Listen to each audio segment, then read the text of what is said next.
ఏంటి ఇవిడ ఇక్కడికి వచ్చేసారు? డబ్బుల కోసమేమో. నమస్తే అండి. ఏంటండి అదోలా ఉన్నారు?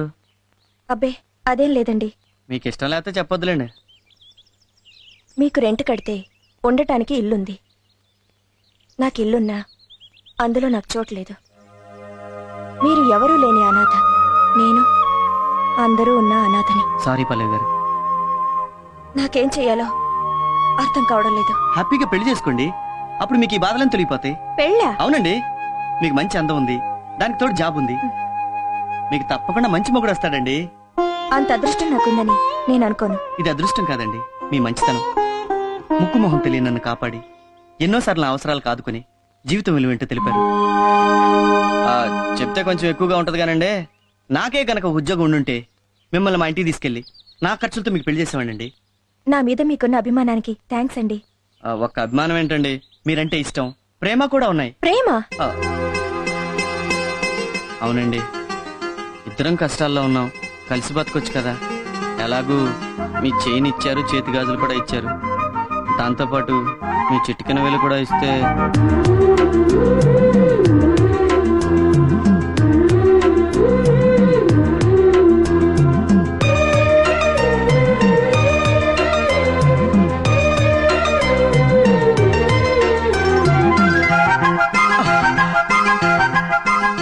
థ్యాంక్స్ పల్లవి.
అక్క రామ్మా, ఈ నెల అద్దె ప్రతి నెల 1వ తారీఖున కరెక్ట్ గా అద్దె ఇచ్చేస్తావు. కానీ మా ఆయనకి చెప్పకండి అక్క. నాకు తెలుసమ్మా, అందుకే మీ ఆయన కనబడ్డ ప్రతిసారి అద్దె అడుగుతూనే ఉంటాను. సరేనా? ఇంతకీ నీకు డబ్బెలా వస్తుందమ్మా? ఇష్టపడి మోజీతో కట్టుకున్న మొగుడి మిషన్ పని చేయట్లేదు. అందుకే కుట్టుకునే మిషన్ నమ్ముకున్నాను. వస్తానక్క.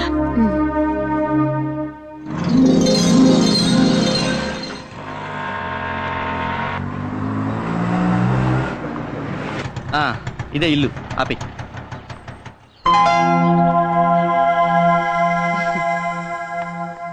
రామ్మా పల్లవి, నమస్తే ఆంటీ. మీకోసమే వెయిట్ చేస్తున్నా. పర్లేదు ఉంచుకో. రండి. అడ్రస్ ఈజీగా గుర్తుపట్టారమ్మా? మీకు బాగా పాపులారిటీ ఉన్నట్టుందండి. పేరు చెప్పడం ఆలస్యం, లటక్కని తీసుకొచ్చేసాడు. రండి. ఇదేనమ్మా పోర్షన్. ఉదయాన్నే ఇల్లు శుభ్రంగా కడిగించి మీ తరఫున నేనే పాలు పొంగించేశాను. చాలా థ్యాంక్స్ అండి. Thanks aunty. మీ ఇల్లు చాలా బాగుంది. మీ మంచితనం ఇంకా బాగుంది. ఇదిగో ఇచ్చే. అడ్వాన్స్. ఎక్కడికి పోతుందమ్మా? కొంచెం సరే. కొత్తగా పెళ్ళైంది కదా, ముందు ఇంటికి కావాల్సిన సామాన్లు కొనుక్కోండి. మీదెంత విశాల హృదయం అండి. వస్తానమ్మా. వస్తాను బాబు. అలాగే. ఇది హాలు. అది బెడ్రూమ్. పద.